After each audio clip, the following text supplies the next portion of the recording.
It is my honor to move past talking about the foundation and letting one of our very special members of our community share more about her story and her approach to being able to manage her journey. So please join me in welcoming Jenni. Jenni is a British textile artist that lives in Brooklyn, New York. She's going to share her journey with us today, and I will say that Jenni has dedicated and devoted an awful lot of her time to supporting people with cutaneous lymphoma. She has showed up and volunteered on many occasions, and it is my honor to be able to welcome you to the stage today. Thank you for all you do for people with cutaneous lymphoma. Thank you. Thanks. Great. That's me. Oh, that's you. Oh, great. Wonderfully. Thank you.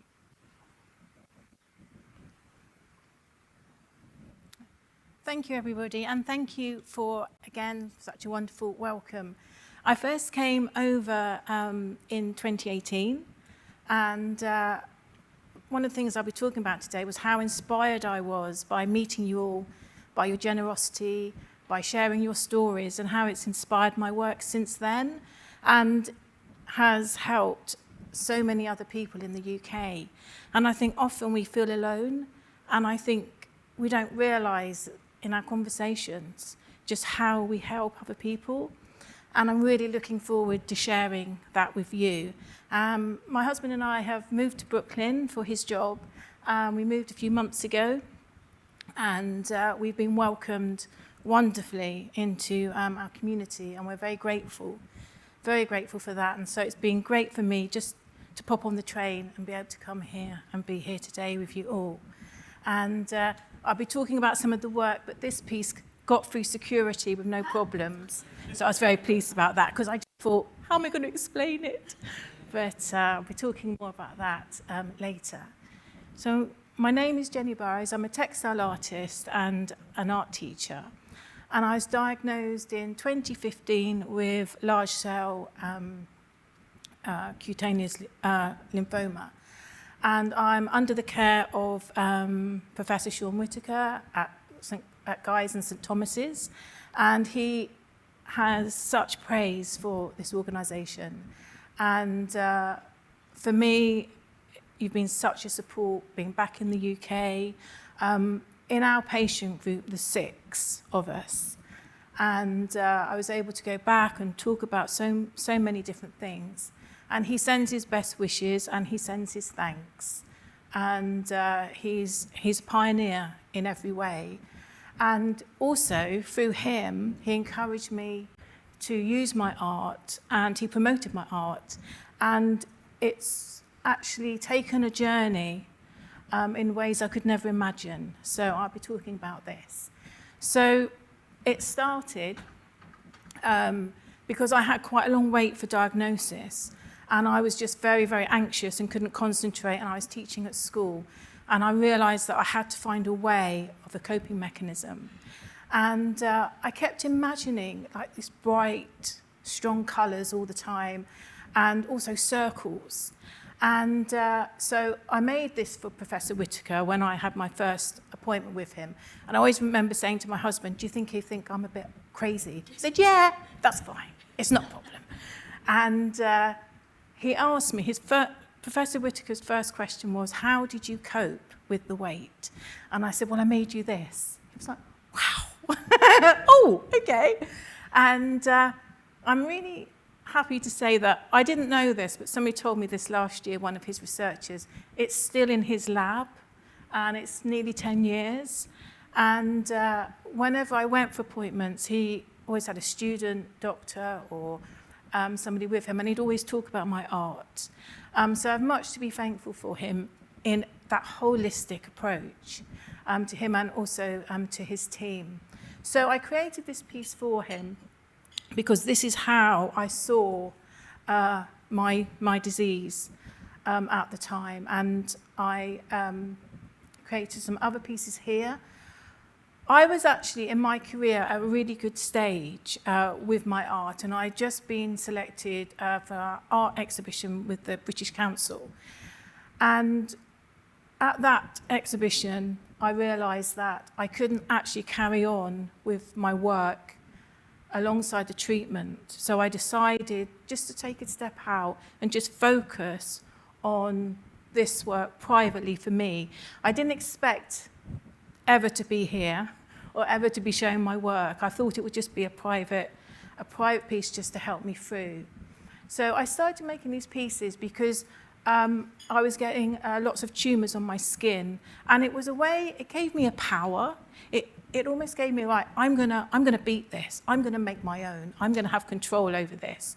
Because I was realising it was a lack of control, not knowing anything, nobody knowing anything about my disease until I met the professor.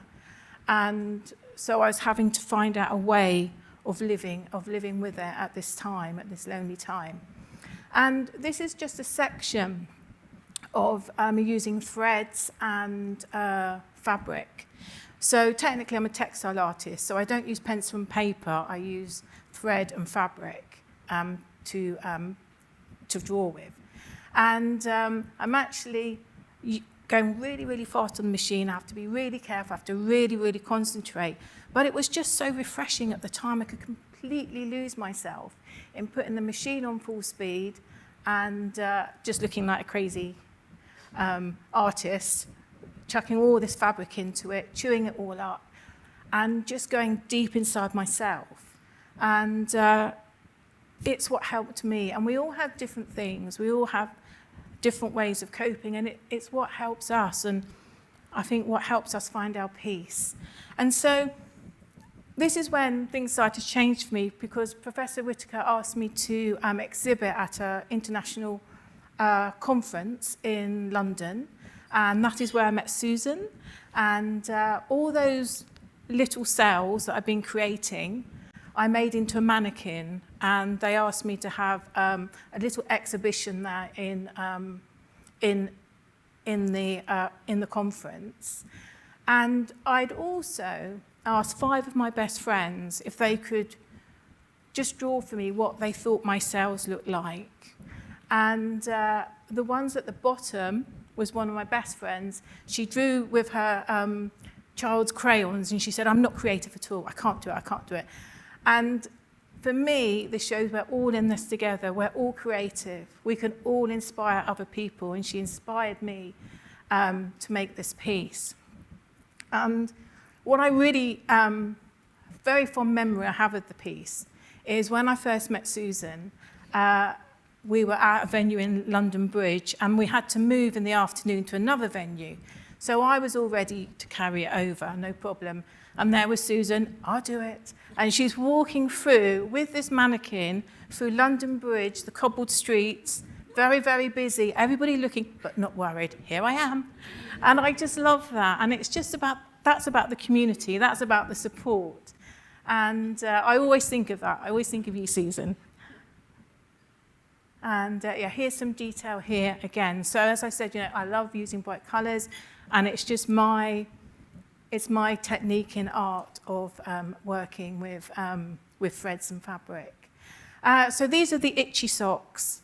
And I'm still working on this process. I haven't quite got sort of enough participants, but my idea behind this is about creating interactive textiles. So ideally, I would like a doctor to be wearing them while I'm having a consultation and understand how itchy it is, how painful it is, how do you get shoes on when you've got tumours on your feet. And so often in the early days, a doctor would say to me, "It's fine, you can put, nobody's going to see it. If you put a jumper on, nobody's going to see." And you're thinking, but it doesn't change the itch. It still hurts. And so I was always sort of in this conflict between that, about hiding it and the pain that was also causing. And a friend I made in Brooklyn, actually, last week, I had showed her this, and she just said, "Ouch." And I actually thought that's the reaction that I want people to understand without us having to explain it. So here we come to 2018. This is a piece that was inspired by being here at the conference. And I was sitting with a group of people and I asked somebody how they were. And they said, I just want to take my clothes off. And I just said, in this context, I understand. But maybe in another context. But I just felt that was such a powerful, that was such a raw thing to say. And I really understood it about how the clothes we wear can make it so painful. So it took me a couple of years. It took me about 18 months to make this piece and to get it right and to be thinking about it before it was exhibited in the UK. And it was about flinging off your clothes, but we still have our cells. Our cells are still working. Our cells are still changing. Our skin may be still really, really hurting. It doesn't leave us. And somebody wrote to me after I exhibited this, and they said that they saw the work, and then they had brought some friends from a diabetes group because they felt they were going through very similar procedures, really, or it was very similar in how they were living their life to how I was. They were having to live every day with a disease and work out how to live with this and how to work through this. And so from those conversations, from those honest, open conversations, you're inspiring people around the world to be able to talk, to be able to share, to be able to be honest. And I think that's such a big part of having an illness is being able to share and also being able to offload. So this is my bowl, and this is called She's Doing Just Fine. And for me, this was also inspired by 2018 in Washington. And for me, this has been the most powerful piece that's been produced, and that's in my whole career. And this is from your conversations, and this is from your honesty. Because I've used it as an educational piece, as an interactive piece, and I've worked with children, with mental health, occupational therapists, psychology students, and doctors. And what is behind this is that a patient said to me, my family and friends, I often hear them saying, she's doing just fine. And she said, and inside, it's all happening. I've got all these feelings, all these emotions, all these concerns. And so that is where the cells are, and that's where the cells are represented, about how we feel. And on the outside, this is where everything looks great.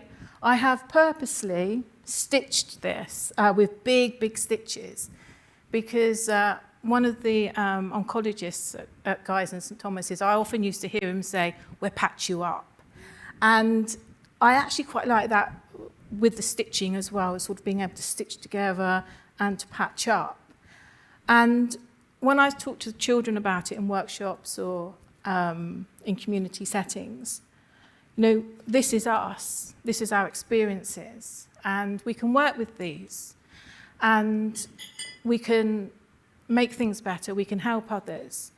And I talk to them about what do you think is going on inside the bowl. And it's really interesting because we're looking at an object, people are much more open and they're much more willing to talk, and especially the children. And we talk about how when you're worried about things, about what we can do with that and where we can take that worry. And interesting enough, there was one young girl that said to me she wanted to be a doctor. And she said, I just want to cut it out. And I just thought that was really, really fascinating, having that response. So I will continue to use this as an interactive piece. And thank you to all of you who have contributed to this and inspired this. Because you're changing a generation in the UK of how younger people can talk, and whether it is illness or whether it's bereavement or positive things in life. it's helping them to work through the different challenges that life hits us. So I work a lot in sketchbooks, and I often think it's a bit like stamp collecting for me, or putting jigsaw together. But this is really a go-to for me to find peace, to work out things. I often think when I have big news that I react very quickly. And now I've wanted to really have time, and I take time a lot more now. And I find that doing this helps me process my thoughts and work things through. And also then create other pieces. So this is another, just a little sketchbook I made. It's actually, it should be a landscape, but my husband very kindly put the slides together, and he said, I really like it like this. And I thought, oh yeah, I like it like that as well. I think it looks really good like that. And it's actually just a sketchbook, and I've just been doodling and just thinking inside, just thinking about what my cells are like, and just using, I have got a little bit of stitch on there, but it's mainly felt tip and pencils, because in my workshops I always want to use accessible materials, because art can become very expensive, and I'm very aware that we just don't want to have to be worrying about things like that. And so this is a piece here, that one of my latest pieces, because as my diagnosis has changed, I haven't been on treatment since 2018, and even though I still do get tumours, but I'm still managing it without treatment, I've noticed that my work has become more peaceful, slower, and as living with it. And this piece here, and you're very welcome to come up and have a look at my pieces, and I've got some sketchbooks, and if you want to ask me anything, I'd be delighted. But I've now used a lot of hand stitching, and somebody said to me that actually just the other day, why do you use hand stitching and not the machine?